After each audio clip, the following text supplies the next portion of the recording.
안녕하세요. 파운동생리학의 최대혁 교수입니다. 자, 오늘의 주제는 뇌의 운동 조절이 되겠습니다. 우리가 운동할 때 뇌는 어떻게 작용을 할까요?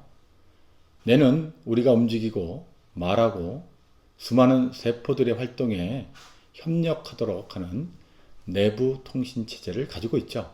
그래서 우리가 뇌를 통해서 우리 몸을 항상성을 유지하고 신체 능력에 뇌의 역할이 매우 중요한 역할을 하게 됩니다. 자, 뇌를 보면 3층 구조로 되어 있고요. 뇌는 1.4kg 밖에 안 됩니다. 이러한 뇌가 우리의 인체의 지적, 정신적, 신체적 활동을 총괄하는 그런 신체 기관이라니까 얼마나 신기하지 않을 수가 없습니다.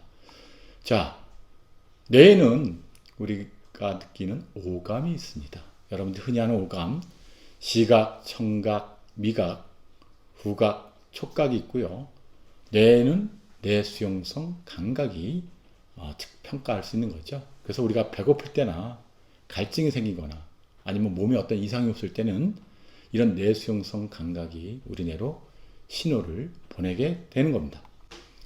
자, 뇌를 보면 전두엽과 후두엽, 두정엽, 소뇌, 뇌간 이렇게 많은 부위들이 있습니다.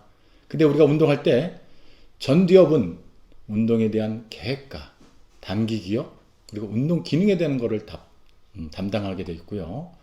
소뇌는 운동 기능과 균형 감각을 담당하게 됩니다. 축두엽에서는 청각과 후각, 미각이 있어서 우리 전정기관이 우리 몸에 균형을, 밸런스를 유지하는 그런 신호를 축두엽에서 우리 뇌로 평가를 하고요. 그리고 두정엽에서는 촉각과 후각, 청각의 그런 감각을 측정할 수가 있습니다. 그래서 이런 종합적인 거를 뇌에서 정보를 수집하고 이런 정보를 수집한 것을 빠르게 우리 몸 전체에 보내는 역할을 하는 거죠. 그래서 이런 각각의 신체 기관의 상황에 맞도록 명령을 하는데 이 속도가 빛의 속도만큼이나 빠르게 처리를 한다는 것입니다. 자, 그럼 우리가 달리기를 하면 왜 기분이 좋아질까요? 그 이유는 뇌의 신경 전달 물질의 변화에 있습니다. 우리가 운동을 하면 돌파민이 분비가 되는데요. 이 돌파민은 운동과 쾌락 그리고 보상작용을 해주는 역할로 해서 우리가 운동을 하면 그러면 좋은 즐거운 그런 기분을 느끼게 되는데요. 이 돌파민이 적어지면 그러면 조현병이 걸리게 되는 겁니다. 또한 우리가 운동이나 스트레스 이런 거를 보고 고통과 두려움을 느끼면 반응작용을 하는 그런 호르몬이 있는데요. 이런 호르몬을 우리가 엔도르핀이라고 얘기를 합니다. 이 엔도르핀은 우리 몸에 있는 통증을 억제하고 고통을 감소시켜주는 역할을 하는 거죠. 그래서 우리가 달리기를 하면 도파민과 엔도르핀의 분비가 활성화가 돼서 우리의 통증을 억제하고 우리 몸에 쾌락, 보상 작용을 해주게 됩니다. 자, 또한 우리 운동하면 행복 호르몬인 세로토닌이 분비가 되는데요. 세로토닌은 기분 조절과 불안으로부터 우리를 해방시켜주는 역할을 하는데 세로토닌의 90%는 우리 몸의 장에서 생산이 되기 때문입니다. 그래서 이 장에서는 인슐린 생산량을 조절해서 체중 감소의 효과를 가져오게 되는 거죠.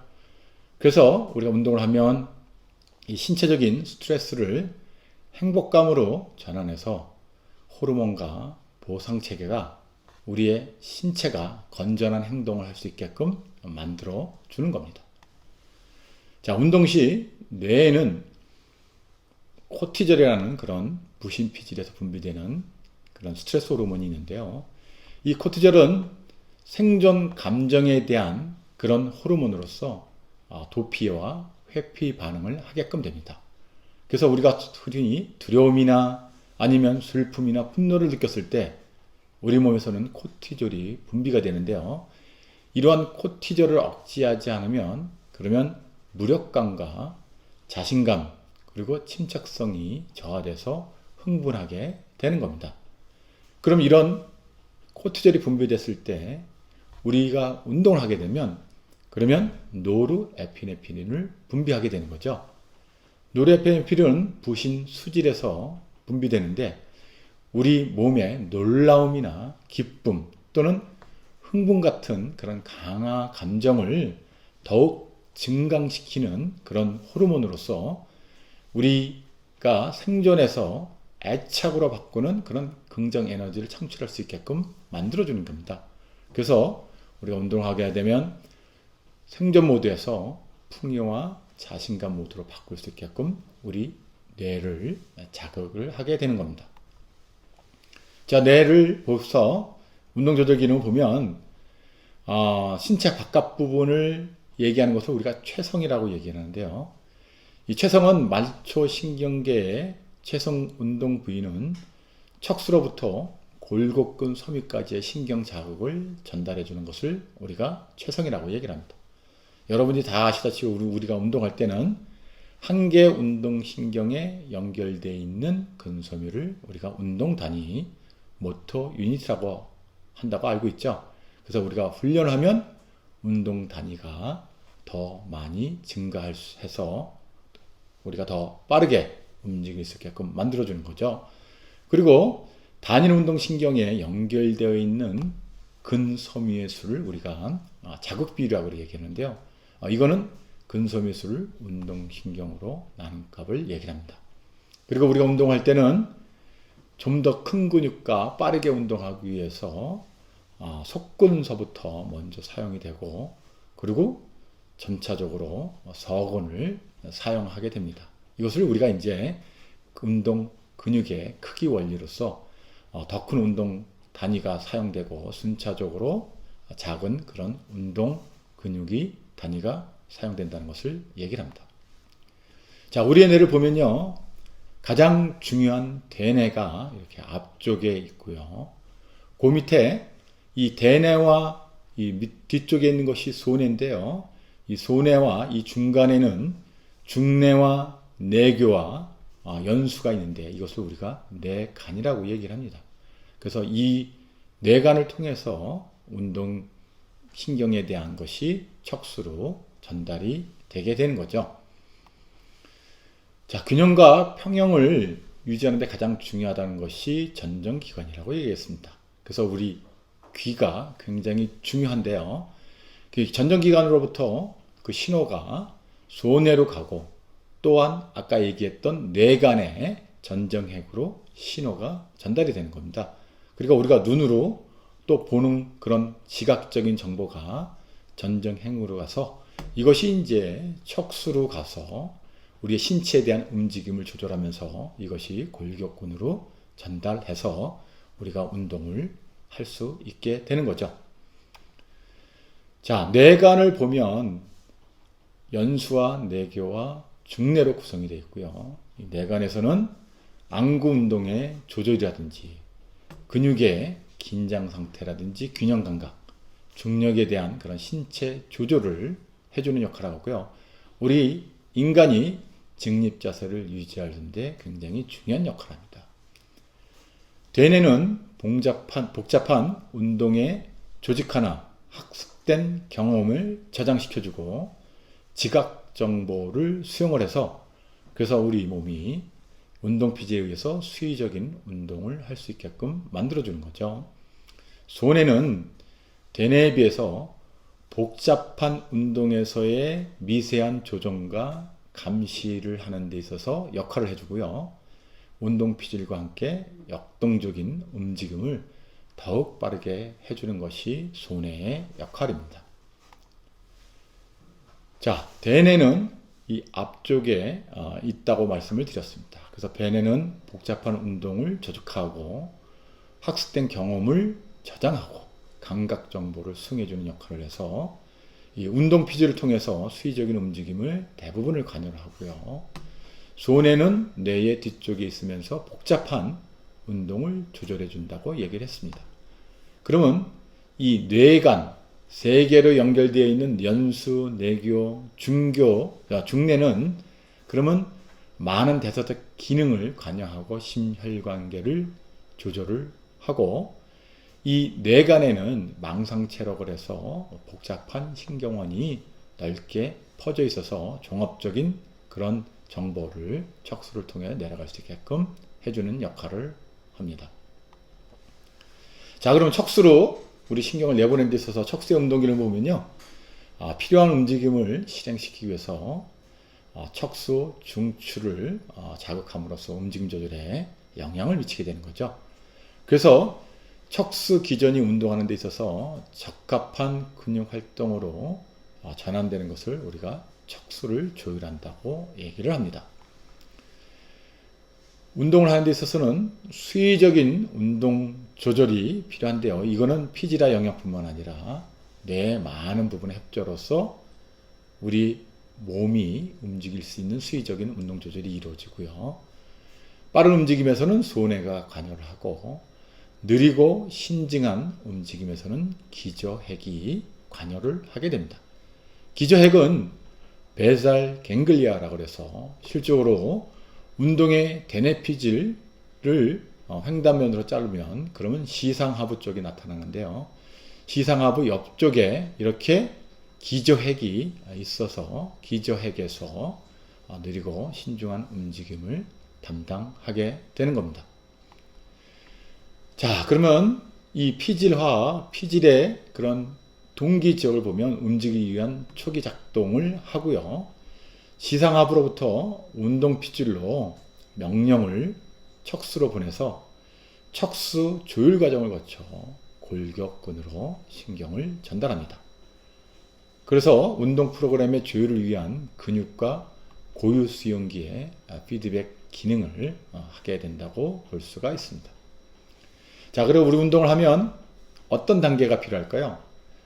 동작을 하는 데 있어서 움직이기 위한 초기 작동은 피지라와 피질 영역에서 담당을 하게 되는 거죠. 그래서 대략적인 동작을 어떻게 할 것인가에 대한 설계는 연합피질에서 이루어지고, 기저핵과 소뇌에서는 우리가 움직이는 데 있어서의 설계를 재구성해서 이것을 시상하부를 통해서 운동피질로 신호가 가게 됩니다. 그럼 운동피질은 운동계획의 최종 집행자로서 척수를 통해서 우리의 운동 단위, 그래서 설정된 동작을 수행할 수 있게끔 해주는 겁니다. 자율신경계는 신체의 내부 환경을 자율적으로 유지하게 되는 거죠. 그래서 효과기관이 자율적으로 수의적인 조절을 받지 않고 하는데, 우리 몸에서는 평활근과 심장근과 뇌분비선이 자율신경계로 이루어지고 있습니다. 그 교감신경계 부분은 여러분들이 아시다시피 노르에피네프린을 분비하게 되는데요. 노르에피네프린은 효과기관을 흥분하게 하고, 부교감신경에서는 아세틸콜린이 분비가 되는데, 이것은 효과기관, 운동기관을 억제하는 그런 역할을 하게 됩니다. 자, 뇌에서 실적으로 두개골의 부교감이나 신경 뉴런을 보면요. 그러면 신경은 아세틸콜린을 분비를 해서 내장에서 효과기에 아세틸콜린을 분비하게 되는데요. 교감신경 뉴런은 아세틸콜린을 분비하게 돼서 노르에피네프린을 분비를 하게 만들어주는 거죠. 그리고 부교감에서는 아세틸콜린을 분비를 해서 아세틸콜린이 내장 효과기에 효과를 미칠 수 있게끔 만들어주는 것을 얘기를 합니다. 자, 그래서 우리가 신경계를 보면 중추신경계와 말초신경계로 나눠 볼 수가 있습니다. 그래서 센트럴 너비어스 시스템은 여러분들이 다 아시는 뇌, 그리고 척수가 센트럴 너비어스 시스템이고요. 페리페럴 너비어스 시스템은 자율신경계와 채성신경계로 나눠지는데요. 이렇게 자율신경계는 조금 전에 말씀드렸던 교감신경과 부교감신경으로 나눠져 있고, 채성신경계는 운동신경과 감각신경으로 나눠져서, 감각신경은 말초에 있는 신호들이 중추신경으로 전달되기 때문에 우리가 구심성 신경이라고 얘기를 하고 있습니다. 자, 그럼 운동하면 머리가 좋아진다 그러는데 그 이유는 무엇일까요? 예, 운동을 하면 실질적으로는 뇌 성장 인자가 증가를 하게 돼서 그래서 이 학습과 기억력을 향상시키고 그리고 신경 발생을 자극을 시켜서 새로운 신경원을 향상을 시켜주는 겁니다. 그리고 우리가 운동을 하면 뇌혈관 기능과 혈류가 향상이 돼서 우리 뇌에 에너지를 많이 공급해서 뇌 회전을 빠르게 만들어주고 그리고 우울과 같은 생리적 기전을 감소시켜주게 되는 거죠. 그래서 우리가 운동을 하면 두뇌가 건강해지고 인지력이 빨라진다고 얘기를 합니다. 특히 운동은 노인에게 더욱 효과적이라고 알려져 있습니다. 자, 운동단위 아까 우리가 운동할 때 크기를 얘기를 했는데요. 이 세 가지 유형이 있습니다. 가장 먼저 근육이 쓰여지는 것을 우리가 FF형이라고 얘기하는데요. 이거는 우리가 속근을 주로 많이 사용하는데요. 이렇게 가장 큰 운동신경으로서 빠른 근섬유들에 분포되어 있고요. FR형은 필요에 대한 저항이 있습니다. 그래서 Fast Resistance라고 얘기하는데요. 이 운동신경은 중간 정도의 근섬유를 분포하고 있고요. 그리고 가장 느리게 하는 것을 우리가 슬로우형, S형이라고 얘기하는데요. 작은 운동신경은 느리고 산해력이 높은 근섬유들을 분포하게 되는 거죠. 그래서 우리가 운동을 하면 FF형서부터 FR형, 그리고 S형으로 점차적으로 사용이 되어진다는 것을 이해하시면 좋을 것 같습니다. 자, 우리가 운동하면 그런 피로가 생기게 되는데요. 이것을 우리가 이제 중추지 이론이라고 얘기를 합니다. 피로는 말초피로, 중추피로가 나타나게 되는 거죠. 그래서 장기적으로 강한 운동을 하게 되면 수축하는 근섬유 내에 항상성 유지를 방해해서 그래서 심생산의 감소를 초래하게 되는 거죠. 이것을 이제 우리가 말초피로라고 얘기를 합니다. 중추피로는 골격근의 운동 파워 감소로부터 초래하게 되는데요. 이 운동 피질의 흥분성 신경전달 물질의 고갈로 인해서 중추피로가 발생이 되게 됩니다. 그래서 이런 신경전달 물질의 고갈은 운동 뉴런의 활성화, 근섬유를 손상시킬 수가 있다는 것입니다. 근데 이 중추지 이론의 이론적인 장점은 근육의 피로를 유발해서 손상이 발생하기 전에 운동을 감소시키거나 멈추게끔 해서 우리 몸의 항상성을 유지해서 인체를 보호하는 그런 역할을 하게 되는 겁니다. 그래서 중추와 말초 요소의 상대적인 기여도는 운동하는 환경 조건과 피로를 유발하는 수행되는 운동의 종류에 따라서 중추 피로가 더 높은지 말초 피로가 더 높은지 그 기여도가 결정이 되어집니다. 우리가 운동을 할 때는 뇌상해가 나타나는데 대부분 뇌진탕이 많이 나타나게 되는 거죠. 근데 뇌진탕은 뇌조직의 부상 정도에 따라서 상해 정도가 결정이 되어지는데요. 이 뇌진탕이 일어나면 두통과 메스꺼움과 그리고 구토가 나타나고요. 그리고 인지적으로는 기억력이 떨어지고 집중력이 떨어지는 그런 현상이 나타나는 거죠. 그 스포츠에는 이게 가장 흔한 질병이 뇌부상이 뇌진탕인데 이거는 운동 중에 여자들보다는 남자들에게 더 많이 발생하고 있습니다. 자, 운동을 많이 하게 되면 파킨슨 병이 생기게 되는데요. 이 무하마드 알리도 이 파킨슨 병을 알았었죠. 근데 이 파킨슨 병은 아까 얘기한 베이살 갱글리아 기저핵이 가장 중요한 역할을 하는데요. 이 기저핵은 대뇌 반구에 위치하는 신경들의 그런 집합체라고 얘기를 했습니다. 그래서 우리 몸의 움직임의 조절을 도와주고 천천히 하는 그런 수의적인 움직임을 조절해주는 그런 역할을 하는 것이 기저핵이죠. 근데 우리가 운동할 때 돌파민이 분비가 된다 그랬는데 돌파민은 근육 활동을 조절해주고 근 활동의 양을 조절해주는 또한 역할을 하고 있습니다. 그래서 우리 기분을 좋게 만들어 줄 뿐만 아니라 근육 활동을 조절하는 그런 역할도 도파민이 하고 있는 겁니다. 근데 파킨슨병은 돌파민 합성의 감소로 인해서 기저핵에 장애를 일으키는 거죠. 그래서 불수의적인 움직임과 떨림 증상이 나타나게끔 되는 거죠. 근데 파킨슨병은 빠른 동작은 정상적으로 수행하나 느린 동작이 어려운 그런 상황을 만들어주게 됩니다. 그래서 파킨슨병에 걸린 사람들은 빠른 동작을 할 수 있지만 천천히 하는 느린 동작이 어려움을 겪기 때문에 그렇기 때문에 운동을 통해서 이 기저핵을 활성화시켜서 파킨슨병이 걸리지 않도록 하는 것이 굉장히 중요합니다. 자, 오늘은 뇌의 운동 조절에 대해서 말씀을 드렸습니다.